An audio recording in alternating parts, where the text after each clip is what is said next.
I will call the May the 2nd work session to order. We have the agenda that is before us. The one thing that I would ask if the other commissioners would not object to is to move under new business G9 APAC recommendations tabled from January to May to the first item, to go ahead and talk about that, and then we can move into the regular new business that we have before us. Does anybody have a problem if we were to do that? We have a motion to approve the agenda with the addition of moving, or the modification moving G9 to G1. Do we have a motion to approve the agenda as is? We have a second? Second. All in favor say aye. Aye. All opposed? Motion carries. And then the consent items G1, or excuse me, F1 through F4. Do we have a motion to place that on the consent agenda for May the 16th, 2011? We have a motion. Do we have a second? Second. We have a motion and we have a second. All in favor say aye. Aye. All opposed? Motion carries. With that, the first matter of business that we have is the formal G9, which is APAC recommendations tabled from January to May. That's page 106 of our agenda. And at this point in time, I would call on Commissioner Cabarrus for the presentation of this matter. Okay, thank you, Mr. Chairman. Just real quick, there's also an additional item that was sent earlier today under item B, changes to the agenda, and that is just some supplemental thing there. I just quickly wrote up something earlier today because felt like after our meeting this past month there was some confusion regarding kind of what we were doing, and I wanted to make it clear that the resolution that was presented at the meeting was not intended to solve and go into great detail to solve all the entire issue. There's still got to be some work done on how do you exactly set up the program. There's been many discussions amongst the different rescue groups about how that would be organized. And then, of course, the funding issue is separate totally entirely from the resolution that was brought forth. It may be that once we get digging into how it would be organized, that there may be adequate resources already available that would fund the program, and only if not would there be any discussion then of do we provide any additional funding to fund the program. And the biggest debate has been over whether discussion has been over the position of a full-time director, whether that person would be work on a contract basis underneath a formal contract between the county and the Humane Society, or whether that person would be an actual county employee that would be independent of any of the rescue organizations and work as a county employee. There's still back and forth among many people in the local rescue community about which model is better to do. The biggest thing that's clear is there's no way that this is going to be handled by one person. It's still going to take a effort of volunteers from all across the community to make this program successful. And I guess the biggest thing is that for us to understand the three things that are being asked for in the resolution. And number one is that it's opened up for all, that the animal shelter is opened up for all 501c3 organizations, rescue organizations, to be able to pull animals from the shelter to adopt them. The second thing is that for that discussion to continue on how is the best way for the county and the private rescue community and the private rescue organizations to lash up with each other to deal and manage with the stray and homeless animal population that occurs as a result of the animal control ordinance. And then C is for the APAC to be able to, we've kind of come out with recommendations. The next step for the APAC is to develop a formal pet evaluation matrix, evaluation criteria that are used so when animals are brought into the facility, is determined, the adoptability is determined, and determine how much care would be needed by those on the part of the organizations, as well as then the last thing is creating a revised shelter report where it would better inform the public about what is the animal population, stray animal population, actually, what is it in the county, and how many are being adopted out to families, and what is that euthanasia rate that may be occurring. So with that, I guess, it's a simple thing of, we have there's a 72-hour waiting period after animals are brought into the animal shelter by animal control officers or they're relinquished. Once that's by statute, we have to hold those for 72 hours. I think with the relinquishment, you don't have to do that, but still, if you look at that, after that 3-day period is over with, what do we do with them? And do we,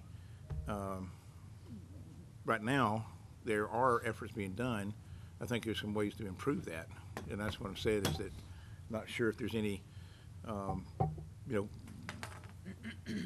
believe that long-term, we will see a great improvement in the adoption rates out of the shelter if we go this thing full blast and we put the right people in, the right person in there, in that position to be able to coordinate that program and provide, adequate resources for them to do so.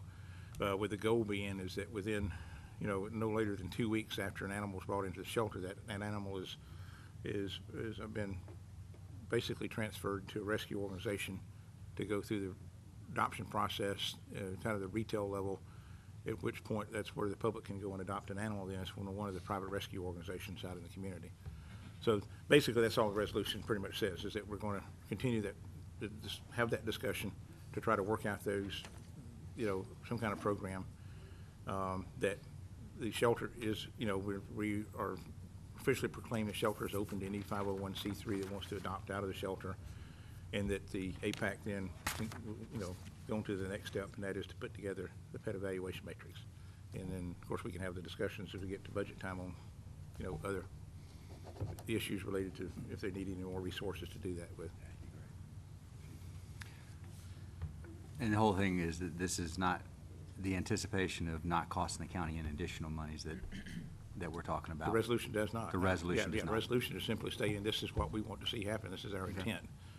And long-term, I believe that as we improve the adoption rate out of the shelter, we will probably begin to see savings. There's the direct and indirect cost is the direct cost, but there's also the indirect cost we have now, the way it's being operated now, and with the euthanasia that goes on, and also with the dogs over there now are housed and crowded to some extent in the facility. That will, I believe in the long term, we'll see a savings from that as those are reduced. Okay. And plus it will build, I believe, more of a coalition of our local rescue groups, and who pretty much operate independently now. They'll continue to operate independently, but it will give us more power by having a coordinated effort to go and pursue some outside grants that would provide more funding, okay, for that facility to occur. So, any questions for Commissioner Caruth? After, if this resolution passes this board, what will be the next step? What's going to be the next thing that will come before? Will it be a proposed contract with one of the groups, or? With proposed contract, or a formal proposal about how it would be organized, and that would come before us for us to approve how that would look. And that, like I say, that is not going to be, that's not part of this resolution. That's all we're doing here is just saying that we want to start that discussion and looking at what, taking the recommendations that have come from the APAC, obviously taking some input from other folks that about how they see this thing working, and then us coming to a decision on how we would best organize that and best flash that up. So there'd be some details too. I think the staff would need to be involved some in working out the details about where does the public stuff end and where does private stuff begin.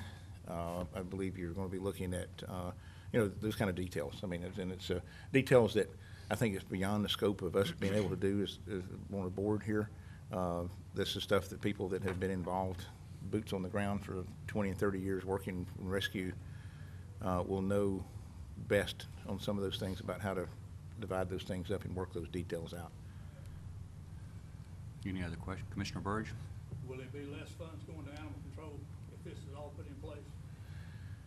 If it's all put in place, there would be, because animal control now is receiving monies not just to do animal control, but they're also receiving monies to manage the shelter, which, you know, and if your shelter management and the tending to the shelter is moved to a separate account, then you will see some reduction in the funding to animal control, yes. What would the amount be, you know? I'm not sure at this point in time. I think what has been identified right now has been about $17,000, I believe. Well, if this is correct, we got, what, $457,000 now going to animal control? What are you looking, you're looking at the, I'm looking at page 116, G9. okay.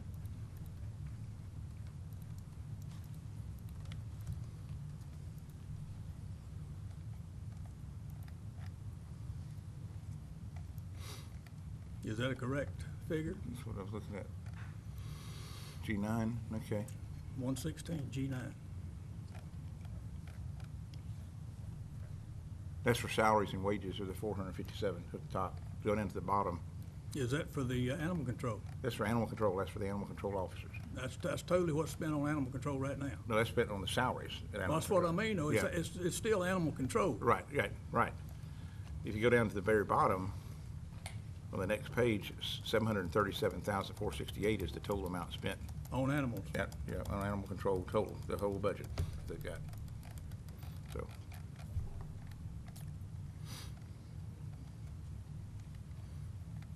Any other And- questions? And we only gonna spend 50 more thousand to that, right? I don't know. No, if there's no that's proposal of until spending now. any additional monies at this point in time, and the what majority you of the gotta look at is discussions that how we've do you- had so far is if this was to be done, that there's no additional monies that are, no additional monies from the county. I know right now, but I mean, if it ever does pass, that's possibly 50 more thousand dollars gonna be added to that. That would be for us to vote on to say yes or no. And I don't think that Commissioner Cruth has said that's going to be, you don't want to speak for you, but I don't think that was the discussion. Two things you got, if you either pull a position away from animal control to be, that position becomes the coordinator or director of the program, and that's going to be funds there that would be allotted for it. But also, you know, the care and feeding of the animals that are held during the period of time they're held at the shelter until the time they are distributed out to the rescue organizations, that's another sum of money. So you really got two blocks of money there. And that's the question of how much is that going to take to basically feed them, to provide for some basic medications and when they come in, and shots to care for those animals. I mean, that stuff, a lot of that stuff is happening now, and I believe that's where it's identified here underneath the, on their current animal control budget, under animal shelter supplies, janitorial supplies,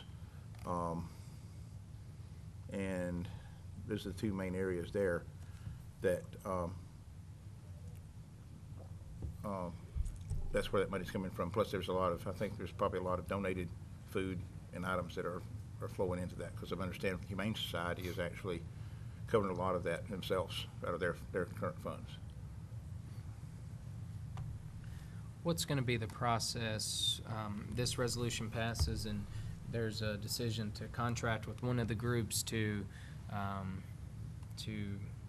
hate to say control, but to operate the animal shelter. What will be the process in selecting one of those groups? Well, I think you got to look at the two things that that would need to be done. And first thing is when animals are brought into the shelter, the first thing is done is conducted as a temperament test. That is determined, the behavior of the animal will determine whether or not they are actually adoptable or not. If they show behaviors that show they're extreme aggression, they may be deemed as being unadoptable. The second thing is going to be a vet evaluation of that animal, just to see if it has any major health issues that also would prevent it from being adopted, or what needs to be done as far as that is concerned. Now, what you got to look at is, who has the best,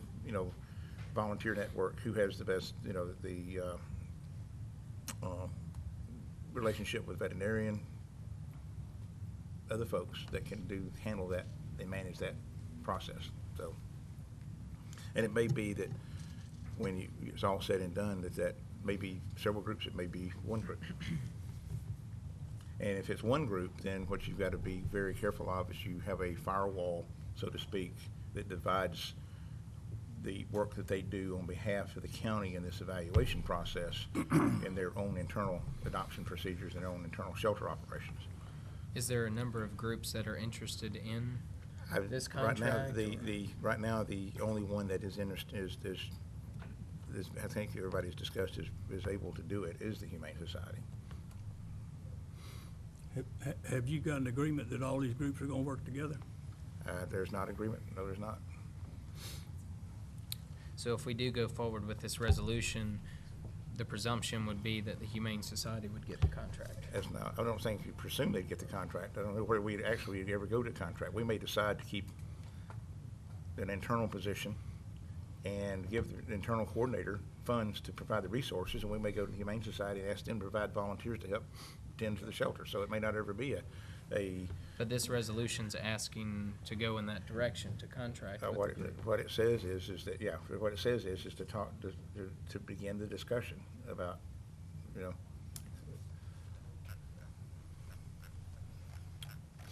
So with the resolution asking that perhaps we'll, we want to go in the direction of contracting with the group, however, that may not happen. What I'm saying is that there are discussions going on right now about how it would occur, okay? And very simply what it is the management of that population of stray and homeless animals. It could be a formal contract where we go to the Humane Society and we say, there will be a formal contract with you to do this. It may be that we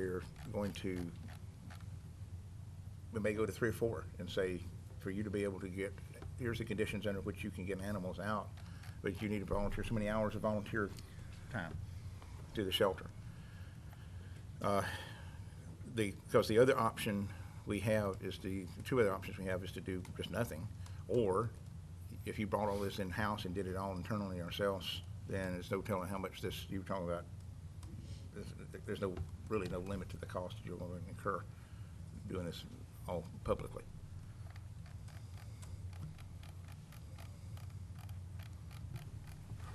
Commissioner Poole? I think at the last meeting, one of the reasons it was tabled, I believe, is I had some questions based on the comments that were made. I've talked to Commissioner Caruth and to some of the folks that are in our audience today about their ideas on this. So I think we need to, I think there's an expression, get off the dime. Let's do something with this resolution. I think we need to go ahead and pass this. This does not impact the budget. It states that we in Cabarrus County are concerned about our animal population and that we're going to work to establish a proactive adoption community. We've been proactive in numerous areas for the county, whether it's the Food Policy Council or whether it is our sustainability initiative. We need to go ahead and do something to make sure that everybody understands that we are trying to address this issue. And there are still unknowns out there. The APAC's still going to be working on it. The budget's not impacted with the resolution. So I think that we just need to go ahead and move forward with the resolution. And then at the end of the month, we will get our budget presentation. In June, we'll be working on that. And as this moves forward, we can figure out exactly where we want to be. Commissioner Caruth, thank you for the additional information at the end of our report. I think that's good information and shows that we're working towards that. Commissioner White, I don't know if you want a motion to put this on consent, or if we want to go ahead and suspend the rules and approve the resolution today to just go ahead and move forward, since we more than likely would have approved it at our last meeting. And I don't know what Commissioner Caruth, what his ideas are for today as far as the resolution goes. But I think that we need to move forward with it, and let's get this thing going and get this to a solution that the groups in the community, along with the Board of Commissioners and the citizens of Cabarrus County, can embrace and work together on. One thing, Commissioner Pruitt, in regards to number 2, how do you see number 2 working with number 3 in regards to the proposal, the resolution saying that we're going to commence with the process and enter into a formal relationship? Well, how do we enter into a formal relationship based on criteria determined by APAC when APAC hasn't had a chance to do number 3? I mean, Well, what I was I thinking think- is that I if we think pass what the resolution, it's not that we're entering into any agreement with anybody right now. No, we're not. What you're doing is looking. APAC still does their role. Right. Then it comes back to the commissioners. Really, what yeah, you still have got to look at 2 things. One, the APAC is going to be putting together the evaluation matrix for the animals. But the other thing they'll be doing is putting together what are the metrics and what are the performance measures. No, I understand. I'm just Yeah. saying is that 2 says we're going to commence with the process and I enter a think that's the formal next step. relationship. I think that's the next step is APAC come back and put together performance measures. Okay, I and mean, then- even then if we get back pass to- this, it's yeah. not the idea that we're going to start tomorrow and try and Right, enter into exactly. an We're agreement. we're saying this is the beginning of starting to that relation, build some kind of relationship. Mr. Day? Thanks, Mr. Chairman. I did want to say that I do have some misgivings about the wording in item number 2 under what this resolution resolves to do. It just appears to me that, one, the last phrase there, based on criteria determined by the APAC, well, nobody knows what that is. And so at the front end, you're saying that your predilection is to base something on a criteria you haven't seen, which seems to be problematic to me. Also, making the decision or having a predilection toward a decision to enter into a relationship with an organization to outsource the public animal shelter without having any information, no due diligence, seems problematic to me as well. I understand the discussion that you've had, but I would suggest to you that maybe if you are intent on adopting this, to change the wording in number 2 to the Cabarrus County Board of Commissioners will commence with the process to enter into a formal relationship with 1 or more rescue groups in an effort to reduce the number of euthanasias, or the instance of euthanasia at the animal shelter, and to increase the number of adoptions, and leave it at that. The rest of it can all be worked out, and I think it's a more prudent wording Say that, okay. of the effort, rather than getting a little too far ahead of yourselves with very limited information on details that you have at this point. And the intent is exactly the same. I agree. I mean, I think that which Do you have would a mean problem with just changing that That's language? all I need to just work with the manager on that exact language, and then if we could do that, and we could, move to put this on the consent agenda for or under new business, old business for May 16th meeting. How about with the modifications of the language that's proposed? That's what I'm that saying. we place it under the Yeah, consent and then agenda? Do we have a motion to place this under the consent agenda with the modification So of the moved. language under 2? Mhm. Paragraph Second. 2? We have a motion. Do we have a second? I'll make a second. I second it, yeah. I second it, yeah. Any further discussion? And with the idea that if the language is not, agreeable to the 5 of us, one of us, we can always pull it off to discuss it if that language is something contrary to what we believe. We have a motion, we have a second to place this on the consent agenda. All in favor say aye. Aye. All opposed? Motion carries. Okay. Thank you. The next matter that we have is, we'll just go in line of G2, is the request for upfit of the 7th floor of the Sheriff's Administration Building for classroom space. Mr. Day, and I'd also recognize Dr. Kane. I don't know if you want to come up and add anything?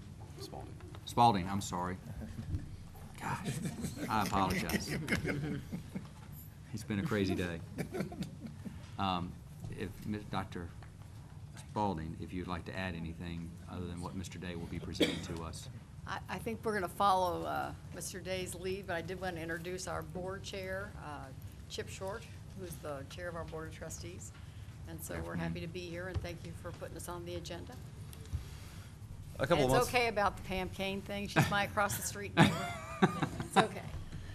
A couple of months ago, Dr. Spaulding told me that they were in the process of doing some capital planning at RCCC and wanted to have a discussion with me about how the county might participate. And I told Dr. Spaulding about the county's 5-year plan and that we really didn't have any plans to build any new buildings, at least for the next 5 years. They do have some considerable pressure on their building space now with the increases in enrollment that they've seen over the past couple of years, at least the past couple of years.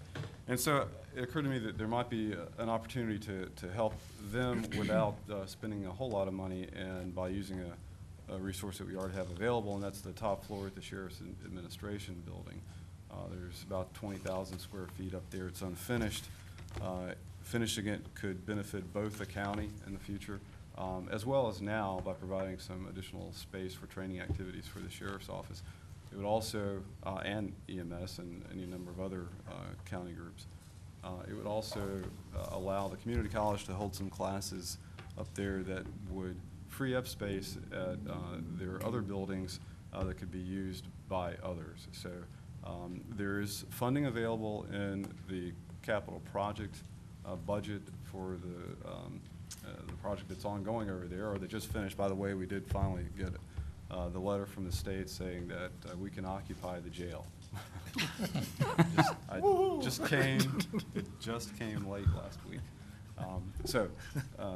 And not too early either, but anyway, it seems as though it's a good opportunity. The money that's in that fund can only be used either on those buildings over there, or it can be used toward the debt service on those buildings over there. But it is money that was borrowed on the COPS through certificates of participation to construct those buildings. So its use is limited by regulation, and it's available. It's there as a result of savings that we experienced on the construction of those buildings. It seems a fitting use of it if you agree with me. But I'll turn it on over to Dr. Spaulding to let her follow up on that. Okay, very good. Well, we're pleased to have this opportunity to present to you and to potentially use this site. We do have a very large basic law enforcement class. It takes a lot of square footage at the South Campus, and if we could move it, we could release that space for use for other reasons, for other kinds of courses, for other expansion that we have. We have a 52% increase over the last 3 years in our enrollment, and that makes it very difficult for us to be able to put all those students in classrooms. A lot of the ways that we've dealt with that is online education, which we have multiple degree programs, but we really do need additional space. And in talking to Mr. Day, we did find out that there wasn't anything planned in the next 5 years for new building expansion. We would like to be on the Commission's radar screen for a building expansion at some point in time. We do have a master plan that calls for the build out of that campus of 5 buildings. We have 3 at this point. We think that the growth of the county will necessitate the building of a building number. We call it 4,000. We have 1,000, 2,000, and 3,000. The build out of building 4,000 at some point in time. And we expect that the demands of the county and of the student population here will actually necessitate the building of that building at some point. So this would get us some breathing room between now and then. The county's been very helpful in giving us the old high school, and we have used that for a very expansive IT program. And as you know, we have a clover leaf, and we're renting space in the community for our cosmetology program. So we're using multiple sites as well as the North Carolina Research Campus. So we have a big presence here, and we think that this would be in keeping with a good use. I mean, this was such an amazing thing. When we were over touring the facility with the board and several other people, the sheriff came, and we were training 70 new people in that building through our program head right on the spot. So we are already in close proximity. We're already working together. We're already using the facility. And we think that the basic law enforcement training would be a great use for that.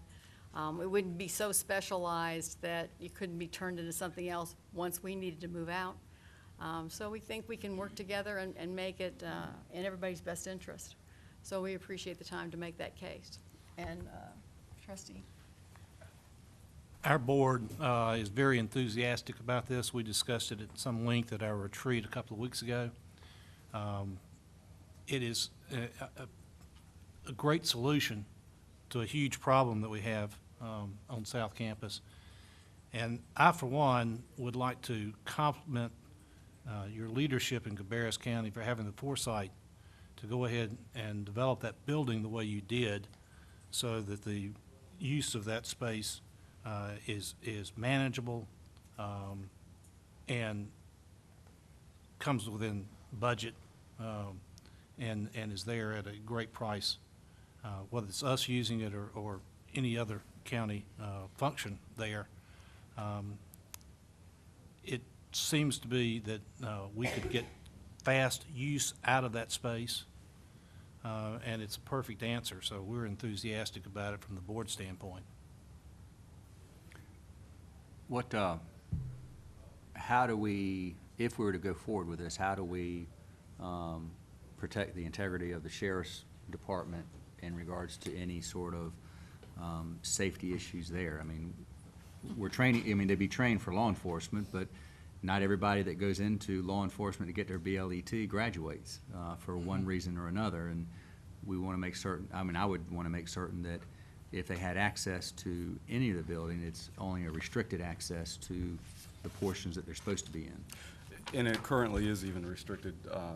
There's access in the rear of the building that is only available to the sheriff's office or people that have coded badges. They're magnetized, and we'll only let those in who have been given specific permission to go in. So the access to this area would be either from the front stairs or from the front elevator. Their access would be completely secure, or the portions of the building that are used for public safety would be completely secure and not compromised at all. And as Dr. Spalding mentioned, the sheriff was at the meeting when we were there with the members of the Board of Trustees and many folks on Dr. Spalding's staff, and as well as Chief Deputy Hunt. And they were enthusiastic about it. They see it as being very beneficial to them as well, so they were very supportive. What would be the typical hours of operation? I mean, are you 9 a.m. to 10 p.m.? Is it evening classes? Is it, you know, what is the idea for BLET? It's all of the above, but we're used to working with constraints. We know that when you have jury selection, for example, things are very crowded down here. We know that parking's going to be an issue. We would plan around that. If it's the first Monday or every Monday of the month, we would not offer classes until sort of that the big crush goes away. We would do day and night classes. We've talked parking. We've talked other kinds of constraints. We think they're all, we can overcome all of them. But we would use the programs that are intensive, 4-hour blocks, 8-hour blocks, that kind of thing. We would not have any 15-minute classes in there, or it would not look like a regular college campus in that regard. Okay. Any other questions, Commissioner Measma? With the parking, how many people would be at the facility at one time? It's probably, let's see, maybe 200. Where would these people park? Is there any? Well, there are a number discussion of about- places. One is, before this would start, there'd be additional parking right across the street. The old jail would be demolished, or most of it would be, and that would house courthouse employees. So there's another parking lot that would be freed up that's, I guess, behind Boss Bail Bonds, that area. So there's additional parking there. There's always parking available, maybe except Monday mornings, at the county lot that's bordered by McCatcherin and Church. And there's still always the city parking deck, which is never full. So there's plenty of parking around. I think that parking is restricted to public, is only for first floor. Right. There's space there. I think that could be probably Okay. worked Is out. the plan to utilize the entire 7th floor, the whole 20,000 square feet? I think it would probably require most of that. Some of that would be used for storage, though. I mean, it wouldn't all be used for classrooms. And then there is a need for a physical training area. In fact, if you go up there now, you'll see a bunch of mats that are laid out where some physical training occurs. And so that would be formalized, and there would be an area that would be done for that, so the sheriff's office would have access to it, as well as the BLET classes. And those are facilities we don't currently have, but it's part of the curriculum. So it would be to our advantage to also share those PT, physical training areas together. So I think what was very interesting is to see all this stuff fold together, that the conversations kept creating new and better partnerships. And so before we went any further, of course, we had to get to this point. So the plan would be for the county to upfit the 7th floor and for them to use. Well, it would be for these classes plus the use of the sheriff's office, the use of EMS, or any other county offices, because it's not going to be in use all the time. And there'd be some scheduling that occurs for uses of some of it. So it's a resource that I think would be beneficial for everybody. How much is in the capital reserve fund? Is that where this money be coming Well, from? this money is actually in the budget for construction of that whole complex over there. I see. And there's money, it's essentially closed out, or at the point where it can be closed out now. And there's about a couple of $1 million that are left in there. So it would take the entire fund? It probably would. I don't know if Mike might have any input here. Yeah, we've not run any, preliminary budgets on it, but it's gonna take a big chunk of that. if Because not- of course furnishing is That would include required the as furnishing. well. That's right. Well, I think the restrooms are the big issue, aren't they? Isn't that the big ticket item? But the restrooms, the air handlers, the basic systems, that we still gotta bring in some air handlers and put all the duct work in, plumbing, all the electrical, so because it is just a shell right now. Any other questions?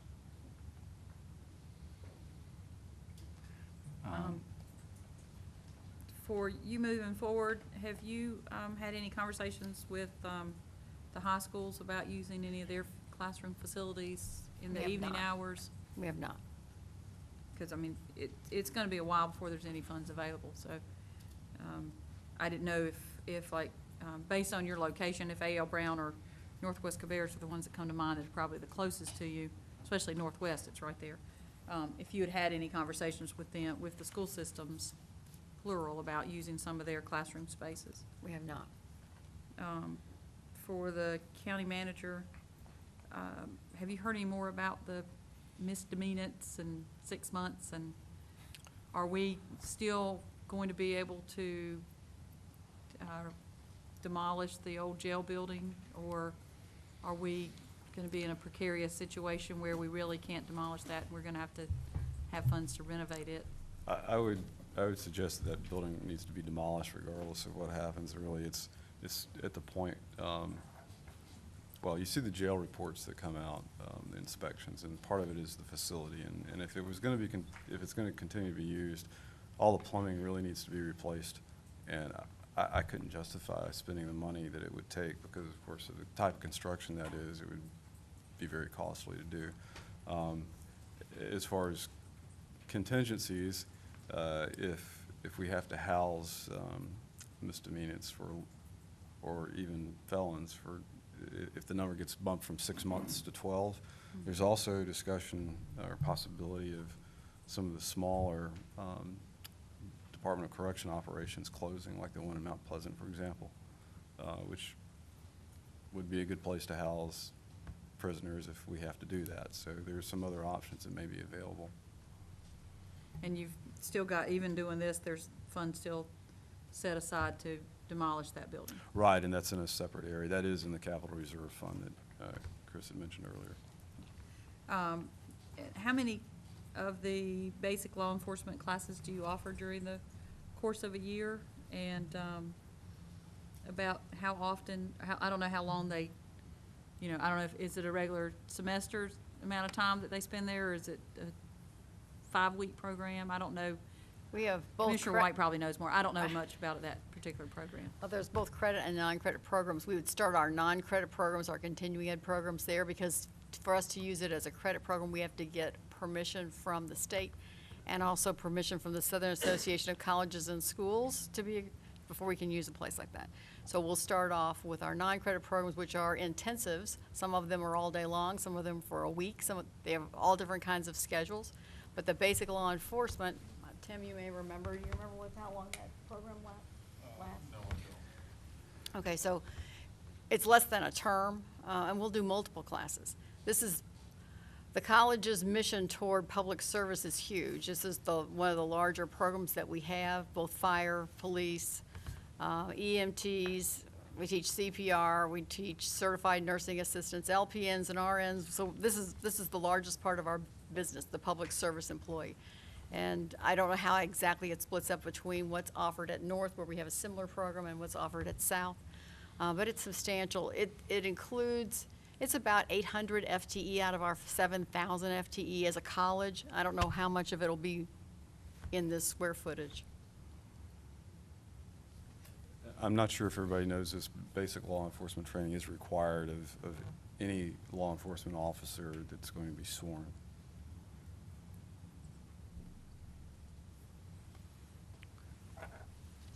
Any other questions? When, with it being, with the facility or the location being also used by the county or our our sheriff's department, typically, y'all come up with the plans, y'all come to us for the costs, and we have no input because it's y'all's building, y'all's concept, y'all's idea. What is the best way that we can be a part of to say, how's the best way to make that smoother if we're going to be able to use it, or if we are going to use it for whether it's classroom space or PT or anything of that nature? Well, I think you already have an architect and a builder, is that right? Well, we certainly have a builder over there that still has maybe some presence on site. The architect, we would probably need to go through a process to choose one. But in a case like this one, I would say that there would be county staff, sheriff's office staff working together with the community college staff with the architect on the programming process. And so we wouldn't move forward with anything until all the parties agreed that this is what we need. And of course, it would finally come to the board for approval. Any other questions?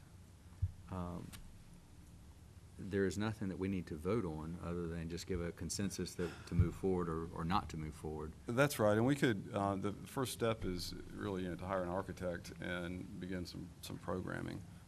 So if the board is comfortable with that, the money's already in the budget, we will have to go through the process. There is a statutory process for selecting an architect. And I think that we would probably need to go for that, even though the community college has an architect they're working with on a different project, which is the capital planning. I think since this is a specific project, we would need to go through that process. Does anybody have any problems with going forward? So to move forward, everybody's in agreement to go move forward with the concept and sort of see what it's going to end up being and how we can use it? So to be clear, we would initiate the request for qualifications from architects for the programming and schematics of this space. And there is, as I said, there's a statutory procedure for that. That would go to the board for selection. And then we would get started. That would include, of course, the contract. And we would get started on that process. And that varies in length. This is kind of a limited space. So, that might be completed in, I don't know, 3 or 4 months, 6 months at the outside, I'd say. But that could come to you all by the June regular meeting, I suppose, for award. What's the proposed date on demolishing the old jail? Well, it would be after the prisoners are out, and that is anticipated to occur in July. So it would be scheduled sometime soon after that. Anything else? We appreciate it. Good. Thank you Thank very you. much. Thank you. Thank you. Next matter is G2, is the change of the Q-SCAB scope request. That's on page 25.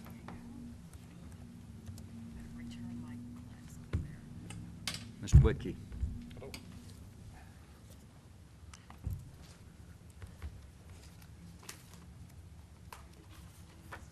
I hope that everyone's received the information that I sent as a follow-up. There was a bit of confusion.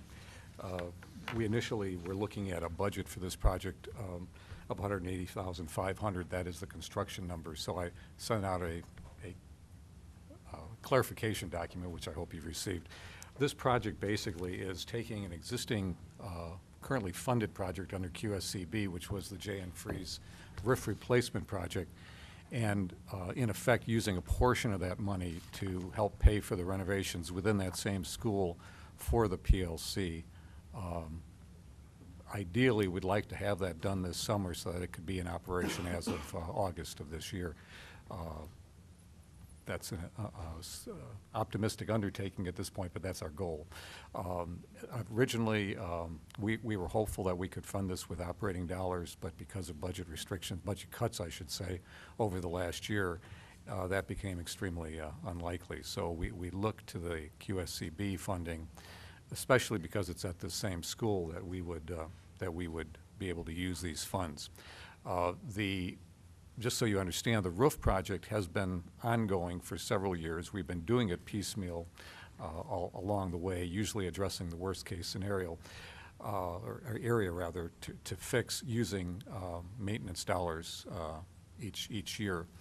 And so we're basically looking at, instead of doing an entire wing, which would be the last portion of the building to be done, or portion of the roof rather, we'd be looking at basically doing half of that wing at this time, and then funding the remainder of it using maintenance dollars over the next year or two to do the rest of the roof.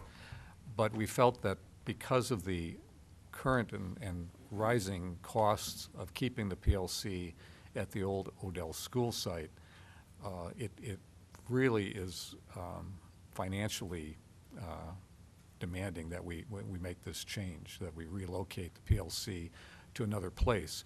And because of the change in status of J.N. Freeze from a standard middle school to a magnet school, we have the room now for the PLC to exist there as well, or coexist, I should say. So the total project now, based on my clarification document, is $200,000, which leaves of the $420,000, a total of $220,000 to do a portion of the roof, and we'd use the $200,000 for renovations for the PLC. PLC, I'm sorry, I keep using that term. It's a Performance Learning Center, just so everybody understands. So, are there any questions? Any questions for Mr. Whitkey?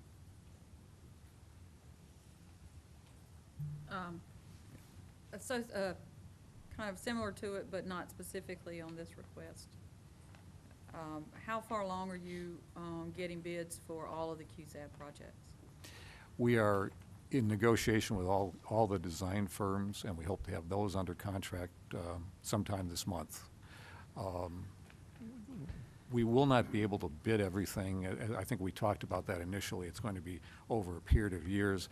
What we're trying to sort out now is what are the best projects that we can do this summer versus ones that might be done over a holiday break or next summer. I'll probably be in much better shape to be able to answer that question more directly in about a month, once we've got the architects and engineers on board and we have a better sense of what it's going to take for them to do their work and get things out to bid. We anticipate that we'll be doing some work. Certainly, we have two magnet school projects, J.N. Freeze and Coltrane Webb. Those projects will be done this summer. And then we also have some IT work that we're looking at doing as well. So meeting the 10% commitment for construction dollars being spent, we will achieve that this summer. But I don't have a full schedule yet for you. As soon as I can, I will certainly report back to the commissioners on that. And then the other question I had is, with the Performance Learning Center moving from the old Odell Elementary School, has the school board discussed what they're going to do with that facility? Are they going to sell it? what is their time, they've discussed a timeline. And associated with that, I have no idea what that land is worth. The building's not worth much, but the land would be more so. And of course, we know what the economy is. Has there been a discussion as to what those funds would be used for? So could possibly, I mean, would those funds go back in to cover construction projects like this that you're pulling the 200,000 out? Or and there may not have been any discussion, I don't know, but has there been any discussion about the old Odell facility? Initially, there was discussion recently because we were approached by two organizations that would, or at least were talking about the possibility of leasing that facility for a period of time, a short duration, but still a period of time that would help offset the cost of keeping it open and give us a little bit more time for, ideally, for the market to rebound a bit. That is a concern we have. The board has talked, our Board of Education has talked about possibly getting an updated appraisal of the property based on the current events and current marketplace. The long-term opinion of the board, long-term sale of the property is something that they will ultimately look at. There has been no discussion, to my knowledge, of how those funds would be applied. And I would presume that it's capital, since it's a building and land, that it would have to go stay in that area. It couldn't be used for other expenses, but I don't know that for a fact. I'm not certain what the legal ramifications are of that would be. And then my third comment would be what you just heard with Rowan Cabarrus Community College. It would be nice if the school system would enter into some conversations with them and see, you know, we're not going to be able to build, I don't think, anything for the next, after the QSABs of any magnitude for a number of years. And, you know, I know that's gone back and forth on whether or not having another group to come in the evenings to use any of the classroom spaces, but I think that's a discussion that needs to be had between the K-12 public schools and the community college to try to serve the citizens at a, use the school facilities to a greater extent. I know they're used a lot, but to use them to a greater extent and to help out the community college with their needs, so. Mm-hmm. No, we'll be happy to engage that Thank you. idea. The one other clarification I needed to make, there was in discussions recently, I'm not even sure who initiated the conversation, but there was some comment made that we were seeking flexibility in funding, and it sort of was applied to this particular project. And I just wanted to clarify that although we're asking for some flexibility in how we use the money within the Jan Freeze project, the flexibility we were talking about was actually related to ongoing operating costs and the use of maintenance dollars in this upcoming year to address some of our operating needs. And I just wanted to point out that it's not related to this project, but it is related to other costs that we're facing in the 2011-2012 operating budget year, and that's what the word flexibility was related to in those discussions. But it is, as we view it, hopefully a short-term flexibility that we're seeking, and you'll hear more about that in terms of discussions about our budget in the future. So with that, I would just ask for any other questions. Any other questions? Is the cost going to increase on doing this roof by doing half of it? It may slightly, and in all honesty, I just heard this morning at a conference I was sitting in at that building prices are beginning to rise. Asphalt, rubber membrane materials are not necessarily going to rise as rapidly as steel and some other things, but I suspect that there may be some increase in cost over time.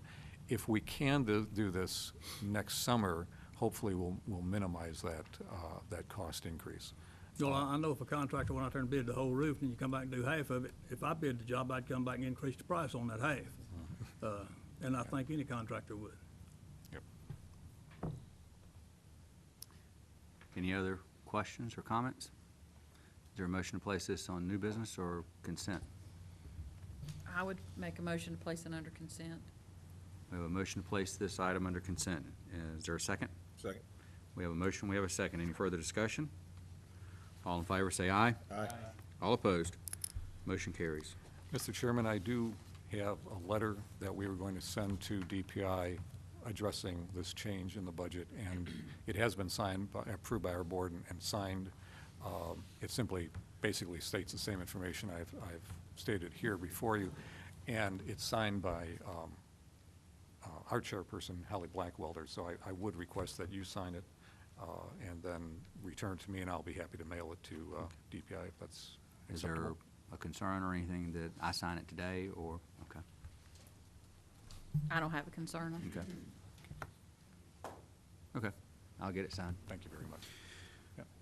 Next we have is on page 32.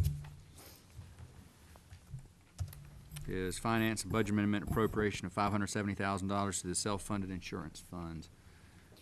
This time I'd call on Ms. Dubois. Yes, attached to the agenda item is an analysis of the workers' compensation fund from 2005 to 2011. We have not funded on an annual basis the workers' compensation fund since 2006.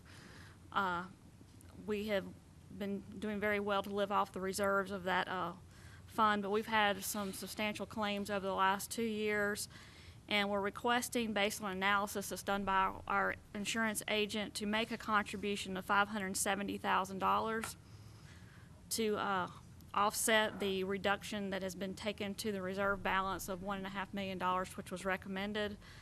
And that's the reason we brought this before you this evening, was for a request to make that contribution. And we will be analyzing the self-insured health insurance fund next month. As it stands right now is fine, but we want to get one more month behind it, and we'll be bringing that, if necessary, in front of the board during the budget process. But as it looks right now, it's doing just fine, so we want to go ahead and shore up this fund to get it back in a little bit better financial shape. And then the nice part of how we funded this since we went self-insured in 1994 is we're still using the rates from 1994. When we were actually funding it, we never did change those rates, so we've done substantially well over all the years, which helped us build up those reserves to allow us to take about a 4 or 5 year break from actually funding it. So we consider that to be very positive as far as the workers' compensation is concerned. So that's why our request is before you this evening. Any questions for Mrs. Dubois? Where does the $570,000 come from? It comes from the general fund's fund balance. The And budget you'll revisions recall that attached. we have, the policy on fund balance was changed as a result of the economic conditions, and this would be one of those instances in which we would suggest using that money, which has built up pretty well for this purpose. What attributes to the substantial claims increase, or the increase of the substantial claims?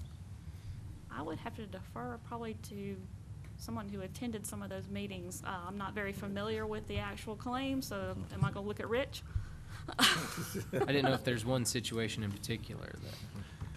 There were actually probably a total of 3, if I recall correctly, that, in which we had some claims that involved some pretty substantial payouts to settle them because there were some permanent injuries. We discussed them all in closed session, so I think that would be, since they were litigated matters in workers' compensation, I think that'd be the appropriate place to discuss specifics of them. But they were, I think they preceded your entry onto the board, because I think most of them, we had, for example, I think 2 of them were last year, and there was maybe 1 the year before, if I recall correctly. But I think there were about 3 that sort of came one right after the other, and it was unprecedented, at least in my experience with having to deal with them. But they were all, say, substantial amounts, and the amount that was ultimately agreed to be paid was what was recommended by our adjuster, who handles those for the county. Any other questions? I just, the kind of peaks and valleys of the going 5 years not contributing, and then having a big, huge contribution, and then when I have to make this contribution, then we go back, I guess, assume maybe computed whether or not we owe money next year or had to put money into it. Has there been any thought of kind of balancing that by just having a allocated workers' comp, fee or whatever every year that would go to the departments, and that would be? Well, that's what we had done in the past. Yeah, and but it's we just built up we've gotta such a hit it. huge Oh, reserve okay. So- that even our consultant Yeah. said, there's I mean, really I no know, I reason to understand fund that. it I was just- anymore. And as Rich said, the claims were unprecedented. I mean, they were at a level that we had never experienced before. So Yeah. it was, had that not happened, we wouldn't be doing this. Now, we are planning on, well, I think this is gonna get us through actually, so we won't have to make a contribution during the next budget year, but we're gonna follow it, and if it is the case that it looks as though we need to start doing it again on a regular basis, then we will. But it's just at this point, the latest review shows that our reserves are just too low, and so we just need to put a one-time infusion Right. in, and Get rather back than up, waiting, get the reserves built up. putting some each month in. Yep. We're also looking about coming in front of the board. We are a member with Rowan County of the Carolina Governmental Alliance through our liability and property insurance, where we actually have that information with the Carolina Governmental Alliance, but workers' comp is on our books, and we're looking to merge workers' comp in with the Carolina Governmental Alliance and evaluating the fee that we attach to employee salaries for liability, and see if we can merge those two together with some savings, because the liability fund is doing rather well, and trying to see if we can offset some of those costs by combining those two together and working through some cost reductions in that area. So we're moving to another level next year. So we'll be bringing that in front of the board in July. Okay. Then I won't say anything else. Is there a motion to place this Close under? here. Is there a motion to place this under consent agenda? So moved. Second. We have a motion, we have a second. All in favor say aye. Aye. All opposed? Motion carries. Next is the finance, page 37, write-off of ambulance receivables for FY 2006 and 2007. Mrs. Farrington. I bring before you today, we have 2 years of ambulance write-offs receivables like to write off this time. Every year or two, we'll bring these balances to you to write off, and this year, we're bringing 2007 fiscal year and 2006. There's one thing I wanted to point out to you upon further investigation. The amount we have recorded on the agenda item for 2007 is actually lower than what I have stated on the agenda item, which I will be correcting before the May 16th meeting. It's going to be going from $490,000 down to $411,000, so it's going down. The ambulance receivables, what we do is we have a company that will actually bill for us and collect, and then after about a year, we'll get them back in-house, and we'll able to send out garnishment letters and send things to debt set-off to try and collect even further balances. I know the amounts seem like they're high that we're writing off, but they actually are like 11% of the 2006 that we're writing off, and about 9% they're writing off of 2007 original amounts that we billed out. So after 3 years, we try to write off our receivables. That's based on the recommendation from our auditors that we keep 3 years plus the current year in our receivables. So it's time to write off these 2 years. Any questions, Citizens Farrington? For Commissioner Burge and Commissioner Meismer's knowledge, we're contracted with a collection agency to collect on these services. The ambulance trips, yes. And when we contracted with them, I think it was about 3 years ago, our collections increased substantially through that collection process, just to let y'all know, so that we're collecting more than we had in the past. And this is what just has not been able to be collected on, apparently. What percentage do we pay out for them to collect it? It's 8% of the Okay. collections. And that was either the going rate or a little bit lower than the market rate at the time. I remember the discussions, but I don't remember specifically. We thought it was very fair Right. percentage at the time. Yeah, they've done a really good job for us. In fact, they're a billing agency, not. Collection. Oh, excuse me, a collection. billing agency. So- And they can't collect none of this amount. The actual company cannot send out garnishment. They cannot garnish a bank account, nor can they send things to debt set-off. That's why it comes back in-house after about a year of them trying to Can the county collect send it? notices and things like that. So then we can, in-house, we can do that. We can garnish people's accounts. And we do that. And unfortunately, a lot of times the people have either moved out of the county, some have deceased, and it's very, very hard to collect on these amounts. And there's a certain amount we have to write off because of Medicaid and Medicare. Why don't we do them like we do the taxpayers? Print their name in the paper. See if we can collect some of it. Mr. Chair, if you don't mind, do you know what amount of that is the Medicare, Medicaid write-off? I can find out for you, but I did not bring that with me today. I was just curious, just to make sure everybody understands, just like a doctor's office, you send a bill out, but if it's paid by Medicare or Medicaid, they pay you what they're gonna pay. It doesn't really matter what you charge. And so that portion, the difference between what we receive and what we bill, has got to be written off anyway. And it's probably a fair amount of this, I would think, because that's a good deal of our businesses. Is that a big portion of this, what Medicare did? I would think it is. Okay. I'm sorry, I don't have that number in front of me. Okay. Is there a motion to place this under consent agenda? So moved. We have a motion, we have a second. Second. Any further discussion? All in favor say aye. Aye. All opposed? Motion carries. Next is page 40. Is the Library Literacy Council Agreement. This time I call on Mrs. Ur.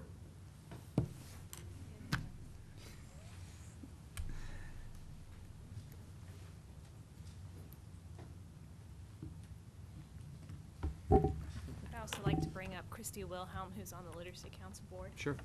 Mrs. Wilhelm? For the board's knowledge, Mrs. Wilhelm is a partner of mine in my law firm, and also my wife is on the board of the Cabarrus Literacy Council, so that if any time during the discussions there's an issue that y'all feel is inappropriate, please let me know. I'm also on the Literacy Council Board. I've been on the board for about a year, and we've had some changes in the last few months. There's going to be some staff turnover at the end of this fiscal year, and the Literacy Council was trying to decide what we wanted to do to continue the adult basic literacy program. So I put forth a proposal of having the library take over the administration of the adult basic literacy program, with the Literacy Council providing all the funding for that program. And so what we have here is an agreement that basically states what the Literacy Council would be responsible for and what the library would be responsible for. We would hope that we could start this program July 1. Any questions? What age do you serve? It says adult, but It's adult basic literacy, which is ages 18 and over. And we would be doing this in conjunction with our family literacy program, which is funded by Smart Start, which targets children birth through 5.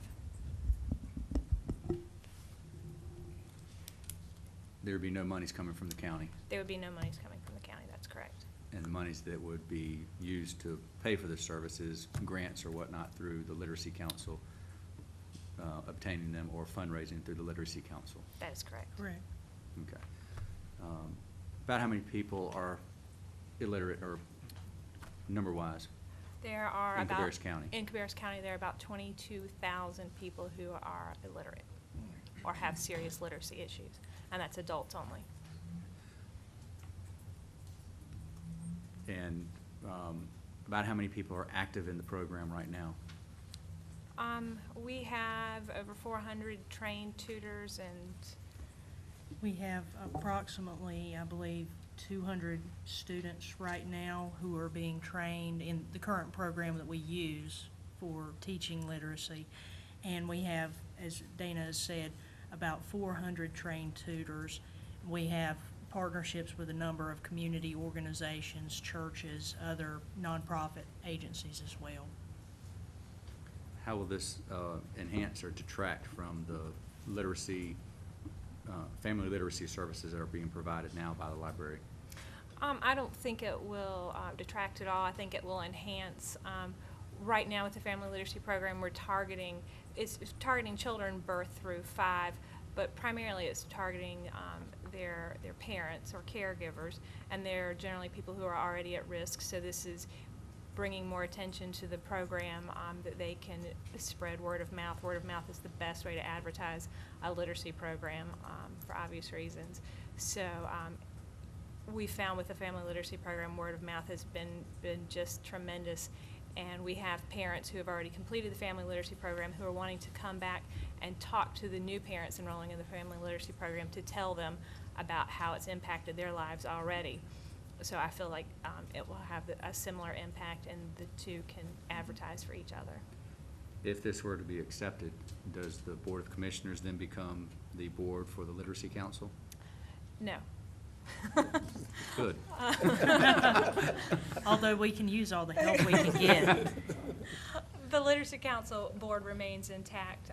The library is going to hopefully administer the adult basic literacy program, which is not the only program that the Cabarrus Literacy Council has. We would be administering it. It'd be sort of like a grant program where we administer the program, but the Literacy Council sets the goals, sets the objectives, and makes sure everything stays on track. Do we have a voice on that board should, you know, if we're not going to be responsible for board decisions? As we've drawn up the agreement, we have suggested that the director of the libraries be a non-voting member of the Literacy Council board. But we would be open to changing that at this board's request. You were talking about the monies. Is it basically the county would just be a pass-through on any monies? You know, although you write the grants, we don't receive, the county does not receive those monies.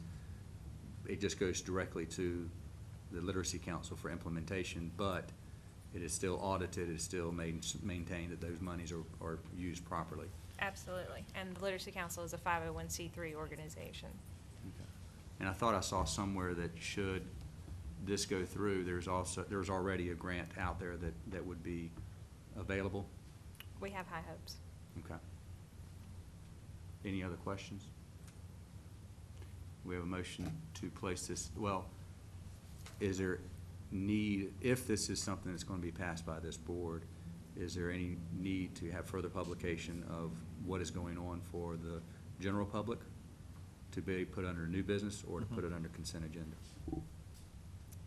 We're happy either way. If we put it under new business, we can talk to everyone about the literacy issues in Cabarrus County and hopefully round up some more volunteers and let More everybody know what we're, awareness. yeah. In general. We have a motion to place this under new business? Yeah. We have a motion, we have a second. All in favor, say aye. Aye. All opposed? Yeah. Motion carries. Thank you. Thank you. Next is solid waste, Cabarrus County Construction and Demolition Landfill Future Operations, page 46. And I would call on Mr. Grant and anybody else that you need help with. We have Ron Gilkerson with Greenway Solutions, who is available for questions afterwards. Good afternoon. The Cabarrus County Construction Demolition Landfill has very limited amount of airspace remaining in its current cell. As has been discussed in the past, the Construction Demolition Landfill has seen a reduction in material being received and consequently a reduction in revenue. Additional costs that we're seeing included the recently closed section of the landfill, the potential expansion to extend the life of the landfill, and increased cost of maintaining environmental compliance has created a situation where the landfill is unable to fund itself. Contributions from the general fund will be needed if we continue on our own. Expanding on our own would have required an approximate $2.6 million contribution from the general fund. Even if we decide to close the landfill over the next couple months, we're most likely going to see a $1.8 million contribution from the general fund. This is due to state regulations requiring the county to maintain a post-closure fund. This fund is used to complete a final closure or capping of the landfill, conducting environmental monitoring of the landfill for the next 30 years after our final closure. The current amount needed in the post-closure liability account when the landfill is closed is in the $3.5 to $4.5 million range based on what we decide to do, meaning if we decide to close over the next couple months, obviously we don't have as much closure to deal with, or if we decide to expand one more time, we've got that additional closure to deal with. If we need to make a decision based on these two options, it definitely makes most sense if we close the landfill. Just recently, as we've been deliberating what to do here with this landfill, Greenway Waste Solutions has approached us and presented the county with a potential third option, which is a public-private partnership agreement with Cabarrus County. This agreement would be contingent on the fact that Cabarrus County continues to be the permit holder for the landfill, and that the North Carolina Department of Environment and Natural Resources allows us to have an unlined expansion on the area of the landfill just south of the active landfill. If you look at that drawing there, and I believe we had an electronic copy, it's the area in green. The outline in red would be the potential expansion that we were pursuing. That area right above that is our current cell. Like I said, we're proposing to move towards that green area, which were actually designated to be future expansion sites going forward. Because of the limited airspace remaining in our active cell, this partnership would also be contingent on North Carolina DENR granting a permit modification to expand our current cell to receive no more than 10% additional volume.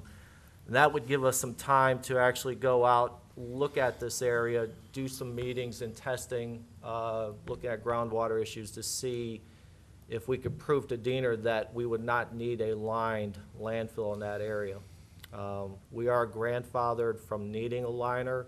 However, DENR's got the final say whether or not we can have one or not. Partnering with Greenway Waste Solutions would provide several benefits to Cabarrus County. Greenway Waste Solutions would handle any and all costs associated with the permitting approval, operation, groundwater and methane gas monitoring of the existing C&D site, and also our closed C&D/municipal solid waste units. They would also handle all stormwater monitoring as well as closure and post-closure costs for the existing C&D site. What does that mean to all of us? That would mean that we would eliminate the need to have the general fund needing to contribute to the landfill's closure, post-closure fund. If you add that plus the additional future operating costs and monitoring while we're in operation, the savings realized to the county could be upwards of $5 million. Another very exciting aspect of this proposal is the fact that Greenway Waste Solutions is proposing to construct and operate a state-of-the-art compost facility on the C&D landfill property.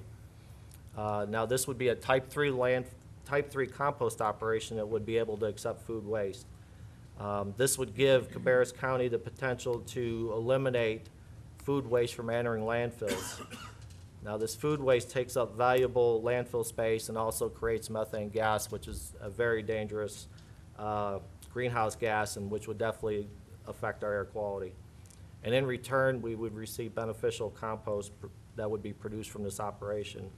So once again, that's very exciting. It would kind of, if you look at the sustainability initiatives that we have within the county, that would kind of close the loop in terms of our local foods, conservation practices, and then taking waste and reusing it and making a beneficial product out of it.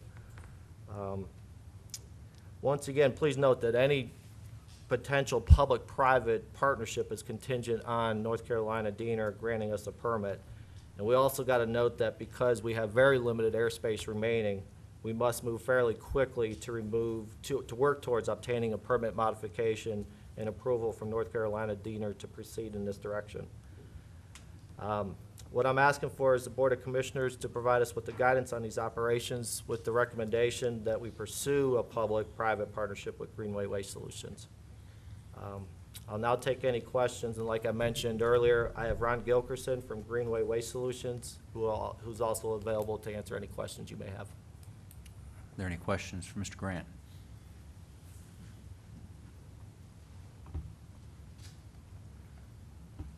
So let me get this right, is that if we were to partner with Greenway, we end up saving about $2 million. You're going to save at least $2 million if we continue operations over the next, say, 20 years or so. It could be upwards of $5 million. Okay. But we're definitely saving $2 million from what the general fund would have to contribute, whether we expand on our own or close here in a matter of months. Okay. And the private sector is already, if we continue to operate, we are basically in competition with the private sector. I'm not sure if we're in competition. I think it's beneficial that we have two landfills operating. Landfill space is at a premium. If we lose one, their landfill space is gonna fill up that much quicker. It's gonna be tough in the future to obtain more landfill space. Nobody wants landfills in their backyard, so I think it's beneficial for both of us if we continue. But I think the short answer was yes. If the current landfill's not profitable for the county, how is this company gonna turn a profit on this? Especially with millions of investment. If Ron wants That to may answer be a that business question. secret that they don't want to leak out. But Well, I would like to know.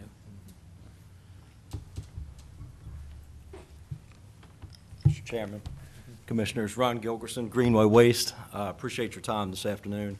Actually, that's a very good question. If we were just going to come into this facility and say we wanted to do two things, one is to do the 17-acre expansion that Kevin had mentioned to you, moving south across that floor unlined. The second thing is to do a Class 3 reprocessing center.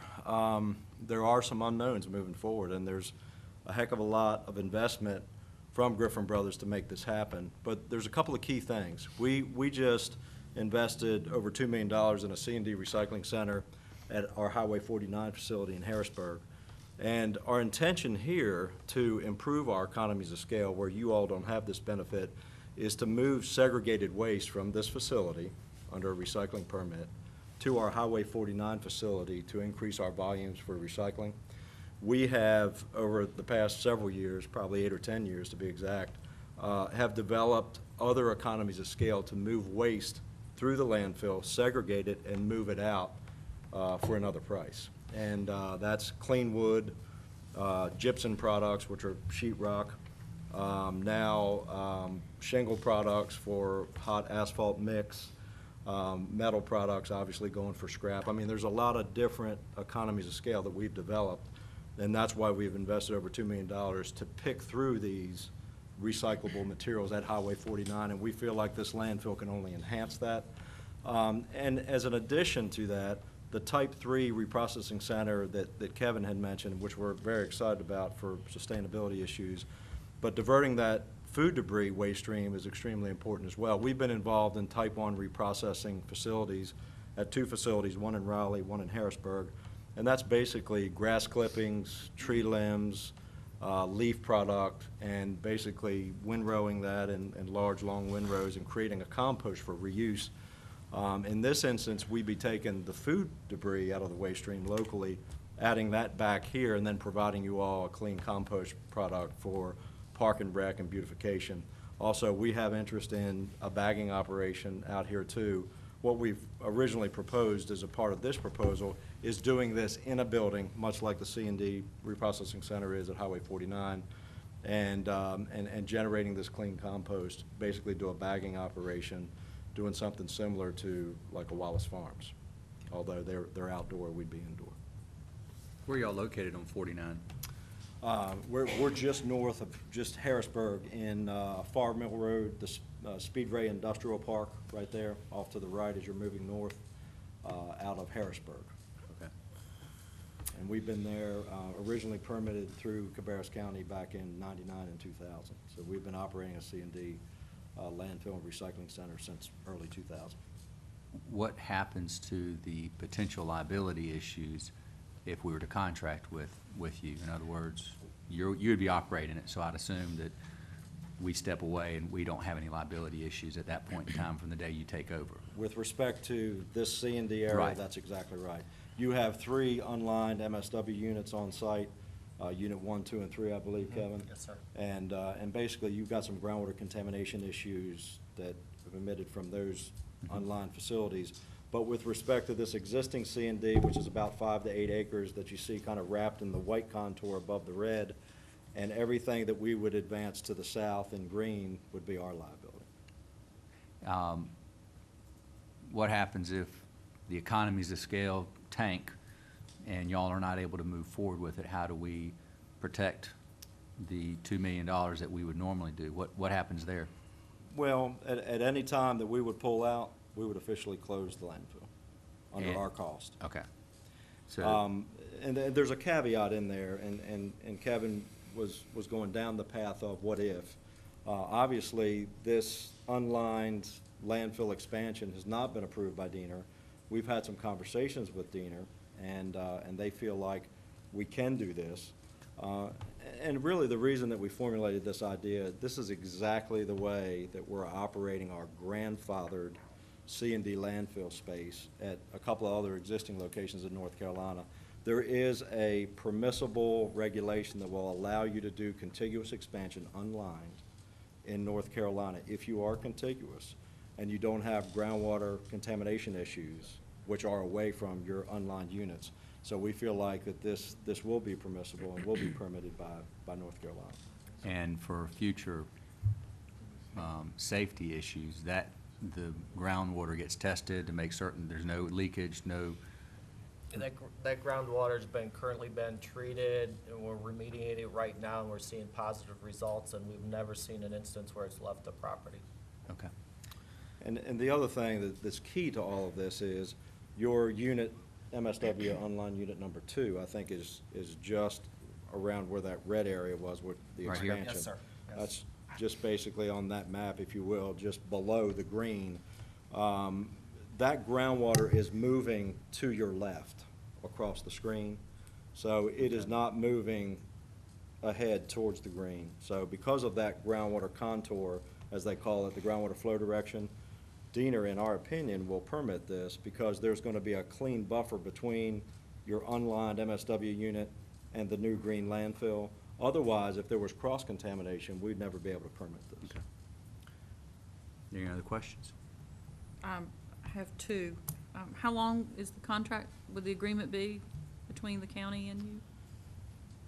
I would only answer it just from a permit expansion situation. The design area that we did on a preliminary basis, engineering-wise, which is the 17 acres to the left of the red, gives the county and Griffin Brothers approximately 1.2 million cubic yards of airspace.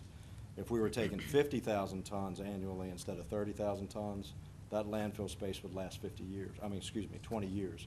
But because of the recycling program, we feel like we'll double that life of that landfill, and it could be 30 to 40 years. So would the agreement would be until that space is full? Is that how you word it? Because you wouldn't want to say 20 years and it fill up in, things get going great and all of a sudden it fills up in 17 years and then you're committed. I don't know what would the language be? We would want it to be for the life of the landfill, and we're speculating with respect to recycling expectations, I guess, not to reiterate, but I think you would just say, we're gonna take 30 to 50,000 tons a year into that landfill. That landfill space, based on that tonnage, is gonna last us 20 to 25 years. I think the agreement would be 20 years. And then what you could do is do a renewal period, automatic renewal period, or a renewal period within 6 months of the expiration, something like that. That's correct. Something, Okay. yeah. And the second question I have is, what is an annual host fee? It says a benefit annual host fee at $40.25 per ton for food waste and yard debris. And what is it and where does the money come from? Is that something? I'm glad you picked Who up on pays that? Yeah, Kevin picked up on that. We actually sent you all, I guess, 2 documents. One was kind of a financial spreadsheet. The other one was this MOU document that you all have probably reviewed.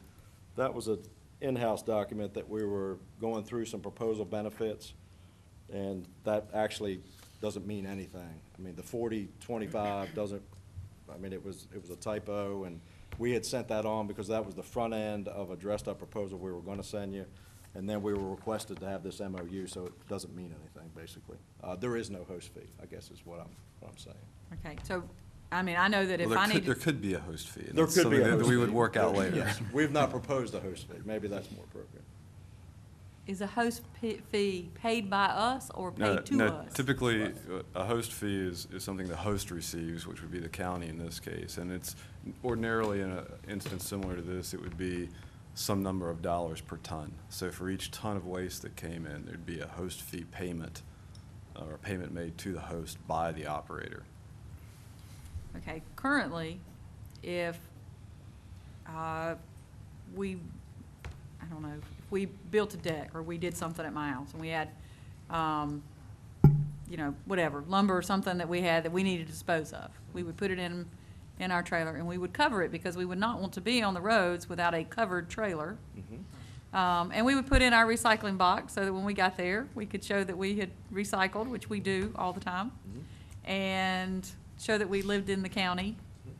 Am I gonna be paying something to drop off in the future with this agreement? Or because I brought, is any of that changing for the residents of Cabarrus County that bring, I mean, I know there's a fee, like if I were a contractor and I demolished a building, let's say a jail, and had a bunch of debris to haul out somewhere, there's a fee that we collect. I know we did that previously, but what happens with the citizens of Cabarrus County? Well, we're planning to maintain the current recycling convenience center up there, and based on how our franchise agreement looks with Republic in the future, I don't think anything would change. Your fee schedule would look the same.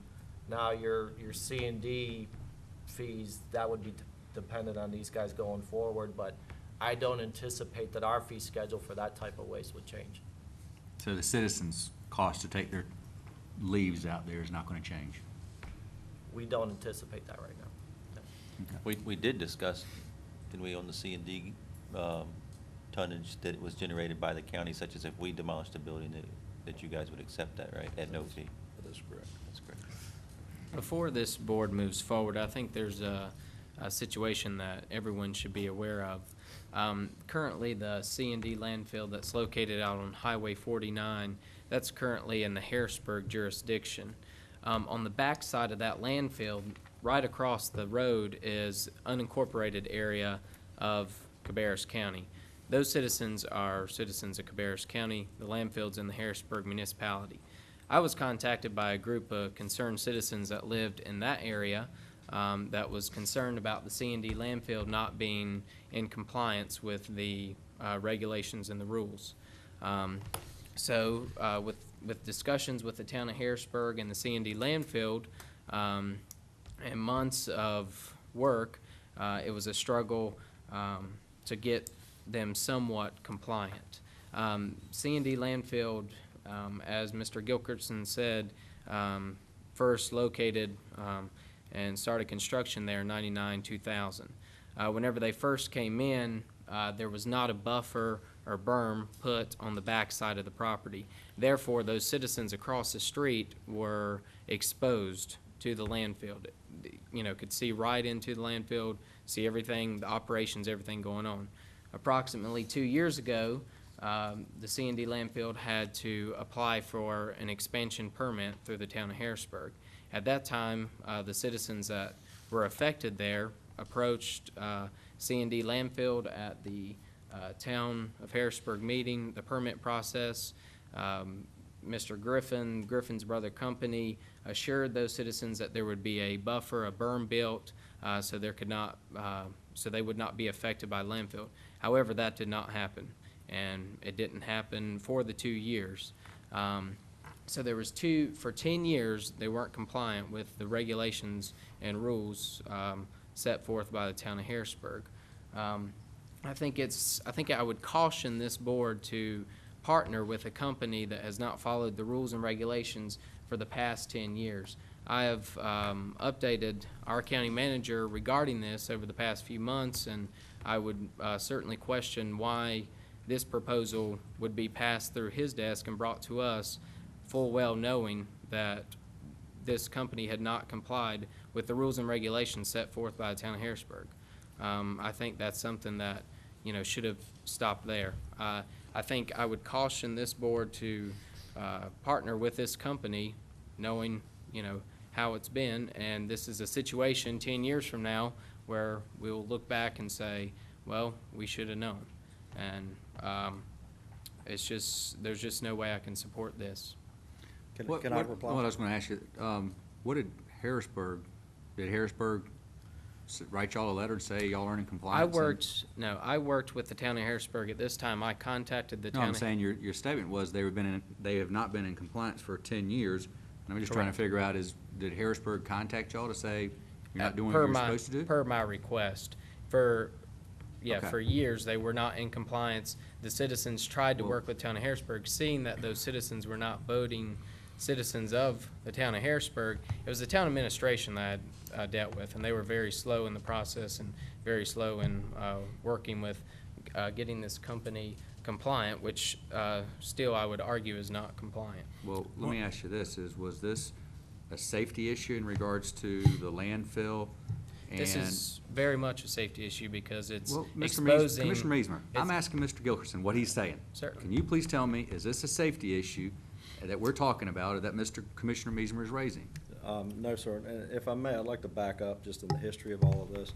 When we were first permitted by Cabarrus County for that C&D landfill, we had agreed to build a berm along Mulberry Road, in which we did.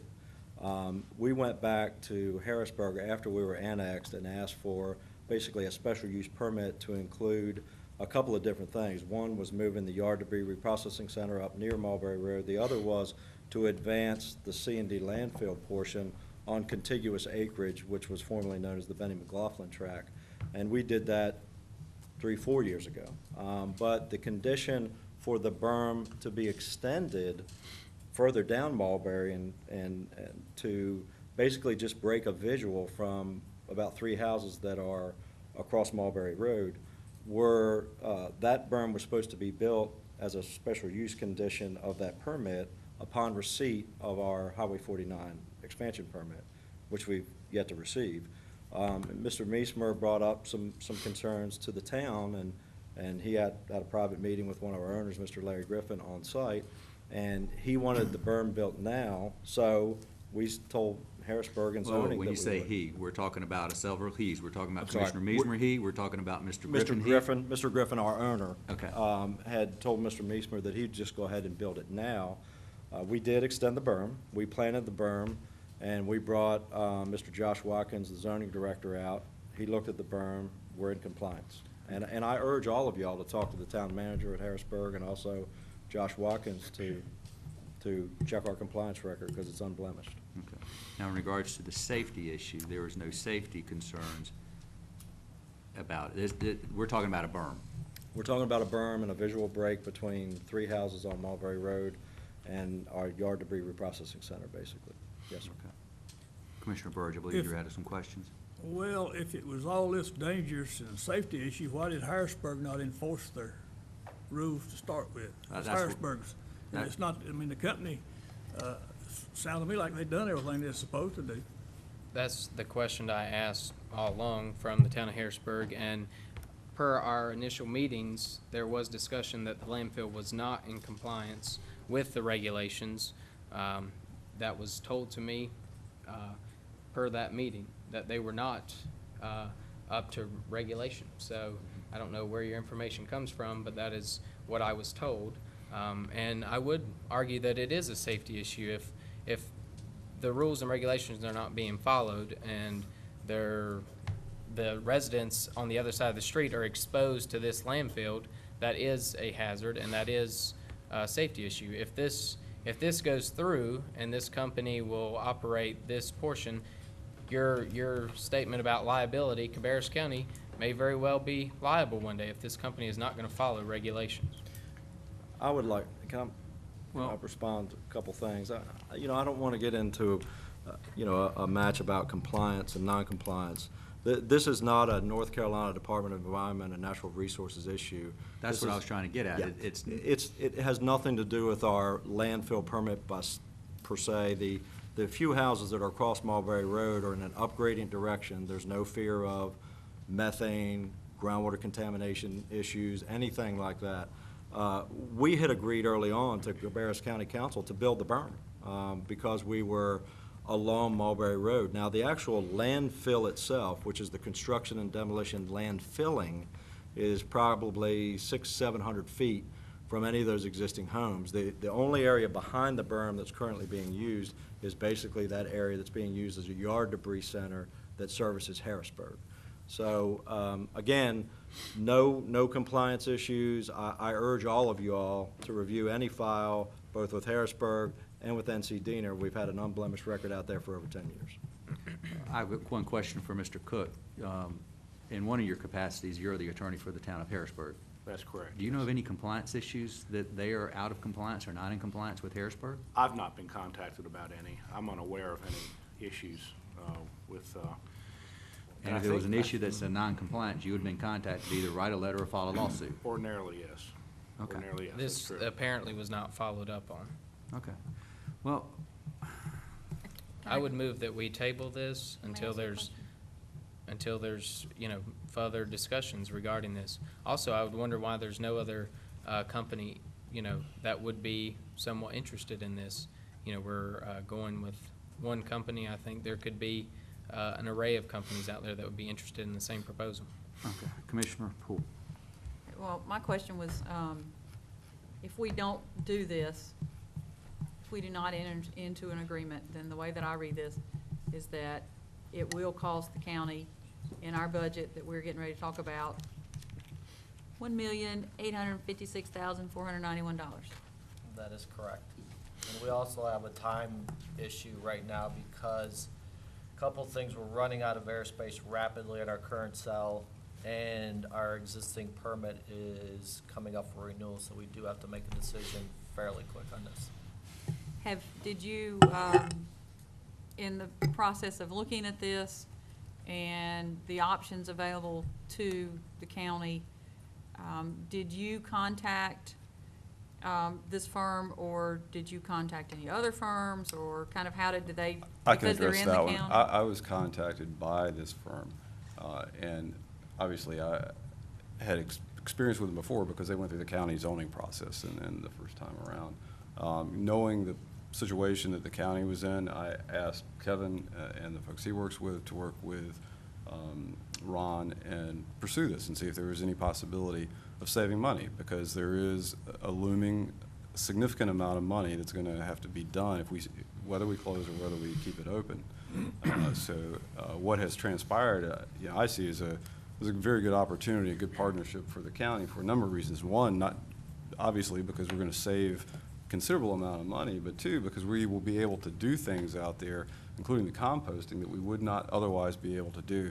Right now, we're not in a position to recycle anything that goes into the C&D landfill. On the other hand, because of the size of the operation, Griffin Brothers does. And so they bring something that we just haven't the capability of doing simply because of the scale of that operation.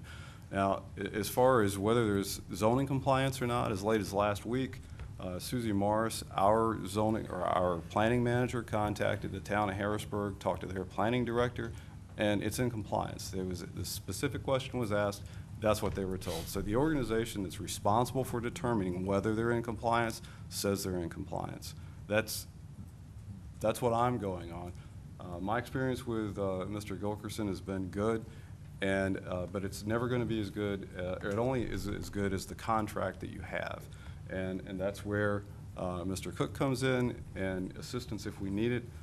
We wouldn't enter into this, and I wouldn't recommend entering into this unless I had complete confidence in the contract that was in place and that all the issues had been addressed.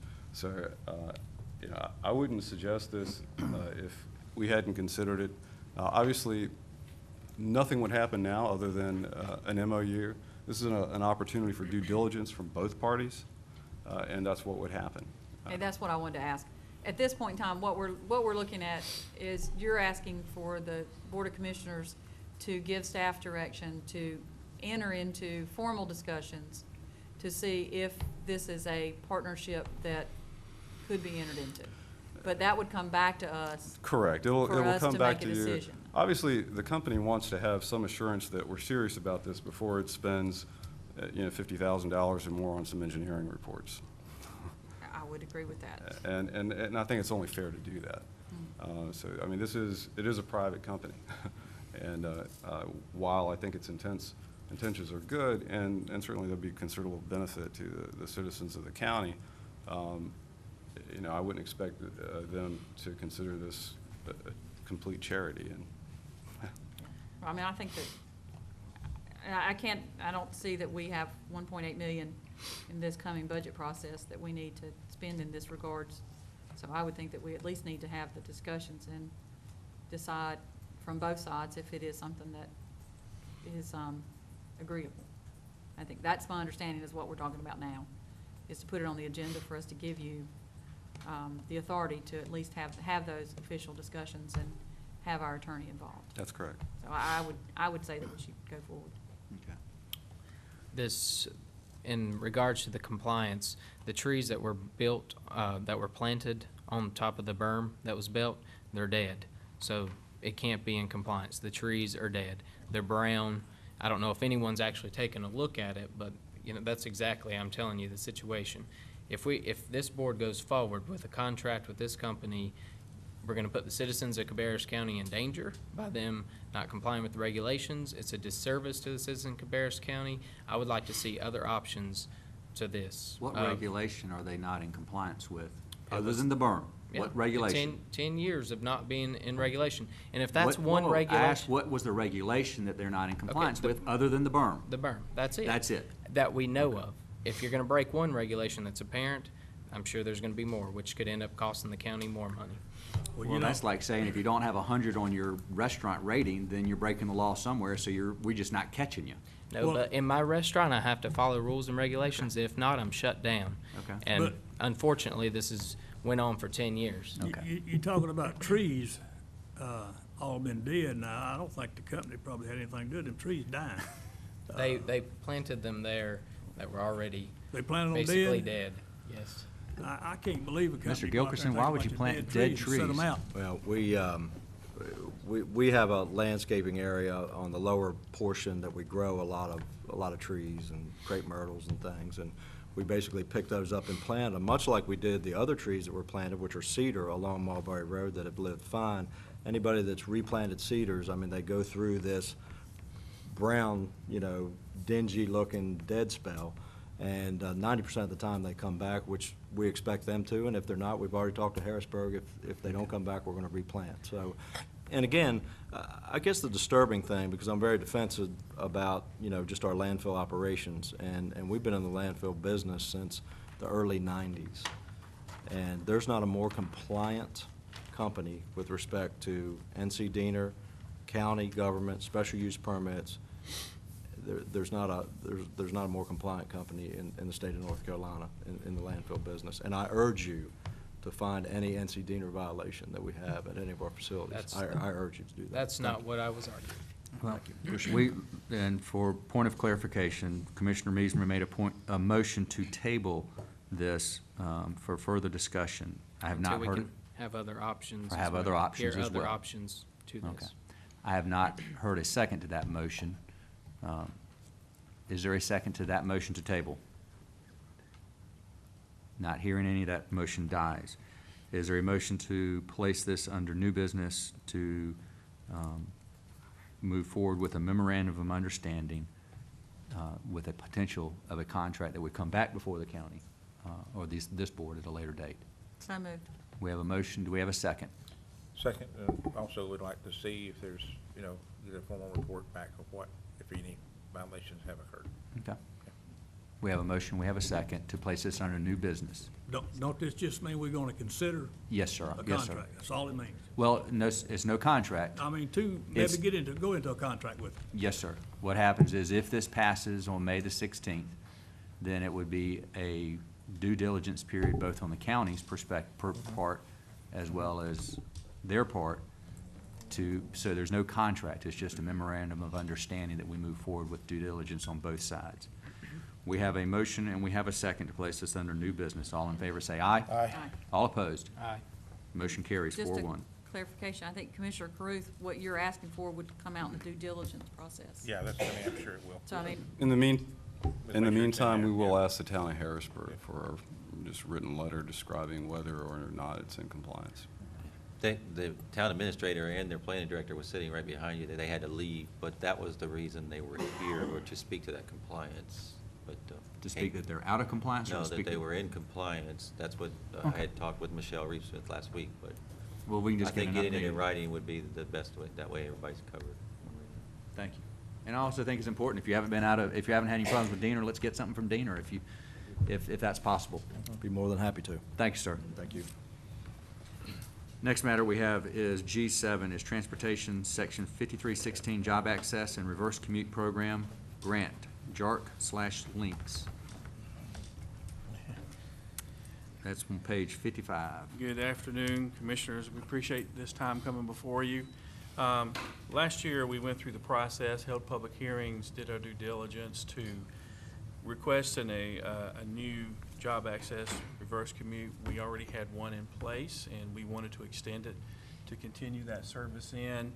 We held the public hearing, put in the request to Raleigh. I'm happy to say that we heard back from Raleigh, and they have approved our request to give us an extension for 2 years on the job access reverse commute. As part of that process, they've asked that this board adopt the resolution that is in the packet there, so that we can then ask the county manager to sign off on the contract agreement between us and the DOT. Are any questions for Mr. Bass? I think there is a local match. That's Yes, ma'am. correct? Yes, ma'am. And you have that, is that the same as it's been? Yes, ma'am. So there's no difference in the, No, there's no difference in it. It's a continuation of exactly what we've been doing. It's no additional monies out of so it. Ms. Dubois, you have that in the budget to do the match? Randy, did you turn that into next year's budget request? Yes. Yes, we have it in the budget. That's all I wanted to double check. I was watching the eyes going back and forth. Yes, I didn't know ma'am. who I was supposed to be looking at. Thank you. Why does this route not go to Locust? May I say? Yes, sure. It is starting to go to Locust. We pick up folks down there now. We were waiting to make sure that we got approved for this. We're gonna have at least one, probably 2 trips to and from Locust every day. We actually go down there now every day and pick someone up and bring them up to the Coltrane Life Center and take them back home every day. Okay. We're gonna set up a schedule for at least 1 to 2 trips to and from Locust every day. Well, I know I've had some people down there talk about not being part of the county. Well, and the difficult aspect, as I understand it, is Locust and Kannapolis to a certain degree, well, to a lot of degrees, we can only service people in Cabarrus County. That's So we correct. can't cross, so even though Locust is in Cabarrus, if you're in Stanley County, well, a lot of us understand it, but when you live in Stanley County and you want to get to Coltrane Life Center, you got to drive across county line. Yes, sir. Okay. We have a motion to place this under, let me see, we have no public hearing. Any consent agenda? So moved. Second. We have a motion, we have a second. All in favor, say aye. Aye. All opposed? Motion carries. Thank you. Next matter is C8, is the presentation of the proposed FY 2012 county budget, found on page 104. Well, the budget isn't actually there. But that is a presentation that you'll be giving to us at our meeting. That's right, and that presentation will be very brief. It will be giving you the budget. And, of course, you know, our tradition is that we follow up very quickly with budget meetings. And so I won't bore you with budget messages or anything like that during the meeting. We'll just have the formal presentation so that we can proceed with the work sessions. Okay. I presume that we'll get it on a Flash drive. flash drive so that we can save and not use all the paper? That's right. Thank you. I still have the one from last year. Do we have a motion to place this under new business? So moved. We have a second? We have a motion, we have a second. All in favor, say aye. Aye. All opposed? Motion carries. Next matter is the Youth Council report on current activities. They're gonna report at the general meeting. So we have a motion to place this under new business. So moved. We have a motion, we have a second? Second. Have a motion and second. All in favor, say aye. Aye. All opposed? Motion carries. I believe that takes care of all of our new business. Is that correct, Mrs. Honeycutt? Yes, unless there are reports from liaisons, that's all the new business. Any reports right now? Mr. Chairman, one Commissioner thing, I Carew. failed to mention it when we were talking about the animal stuff a while ago, but the peak day for the animal shelter as far as processing now and adoptions is on Mondays. And we've got next Monday, the 9th, I believe it's the 9th. Yeah, the 9th, and the 16th and the 23rd, they're doing adoptions out there on Monday evening, and they're open. It would be and some of the folks have expressed concern that we haven't been out there, and I guess I just throw the door open so not too wide or the dogs get out. But for anybody who wants to go out and tour the shelter the next 3 Mondays before our budget session starts, so they can kind of get an idea of what goes on out there. Okay. And what's the hours?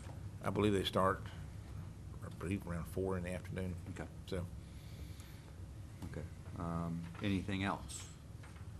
One thing I I can get did that want to send that to everybody. Sir? I'll get that and send that to everybody. Okay. Sure. One thing that I did want to put somebody on the spot that was not on the agenda. I would call on Mrs. Hawkins to talk to us about the website. We have a new website that is coming online, either is coming or has come online, but I think it's coming online. If you could talk about that so that everybody could get an idea about what's going on. Yes, and we will have a formal presentation at the May 16th meeting if that is okay with the board. But the new website is scheduled to come online May 20th. We are getting all the finishing touches this couple weeks prior to that. So for the May 16th meeting, we would like to present that and unveil the new website to the Board of Commissioners. Our current website is about 6 years old, which is a dinosaur in website age. And it has, just the structure has some limited functionality right now. A lot of things have changed with technology. And so the new website is designed to increase findability, to increase transparency in operations, to allow folks to find things more easily by topics instead of having to know what department something resides in. And it'll just, the appearance will increase, and it'll also increase some of the social functions as well. So we look forward to presenting that to you all on the 16th. In presenting it to the 16th, if y'all could organize the way that it can get displayed. Absolutely. So that we can see it on the monitors that we may have, but also for the viewing public to see that as well. Absolutely. We definitely will do that. Okay. Thank you. The one thing that I was, when looking at the appointments to the boards and committees, is Mrs. Honeycutt, if it won't be much difficulty, if we could get an idea May the 16th of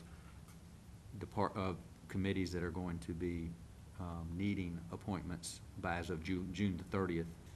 I thought that typically every year around June the 30th, people cycle off, and that knowing that maybe a 45-day period will have some people interested in different positions. So I don't know if it's anything unusual or not, but for instance, I know that WASAC has one position coming up.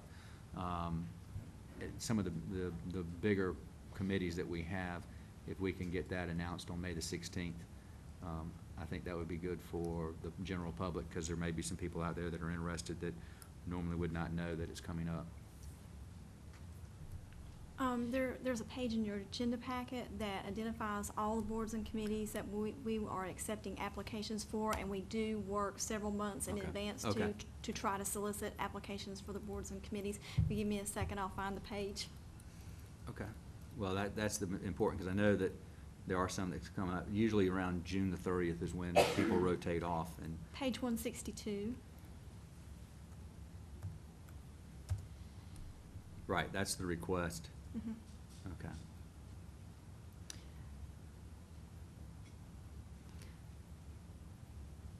We did not add the Water and Sewer Authority. We can add that. We can? We can if you'd Okay. like. Mm-hmm. Good. I think that's it, but I'm not certain out of these. I know that at a CBB meeting today, there's going to be 3 appointments coming up in June, so that there needs to be some addressing that. I'm not certain about everybody else. Anyway, is there anything else that needs to come before this board to this meeting today? Do we have a motion to adjourn? So moved. We have a motion. We have a second. All in favor say aye. Aye. All opposed? Motion carries. Thank you.